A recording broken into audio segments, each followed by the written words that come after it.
नमस्कार, मैं हूं आरजू अंसारी और आप देख रहे हैं राष्ट्रीय जगत विजन न्यूज। रायपुर के साइंस कॉलेज मैदान में आयोजित क्षेत्रीय सरस मेले में आज बड़ी हंगामेदार स्थिति देखने को मिली। मेले का आयोजन महिला स्वयं सहायता समूहों के लिए रोजगार और बिक्री का अवसर लेकर आया था, लेकिन आयोजन के पर्याप्त प्रचार प्रसार न होने के कारण स्टॉलों में खरीदारी बिल्कुल नहीं हो रही है। इस बात से नाराज महिलाओं ने विरोध प्रदर्शन करना शुरू कर दिया। महिलाओं के प्रदर्शन से आयोजकों और मौके पर मौजूद अधिकारियों में रोष उत्पन्न हो गया। विवाद इतना बढ़ गया कि अधिकारियों ने महिलाओं के साथ गाली गलौज और मारपीट करनी शुरू कर दी।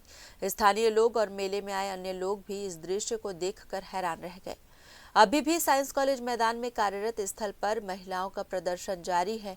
उन्होंने मांग की है कि उनके स्टॉलों में उचित बिक्री और सहयोग सुनिश्चित किया जाए। वहीं इस घटना से मेले की छवि धूमिल हो गई है और आयोजन की तैयारी तथा प्रबंधन पर भी सवाल उठने लगे हैं। फिलहाल इस खबर में बस इतना ही। देश प्रदेश की खबरों से अपडेटेड रहने के लिए हमारे चैनल को सब्सक्राइब करें और नए खबरों के नोटिफिकेशन के लिए बेल आइकॉन जरूर दबाएं। नमस्कार।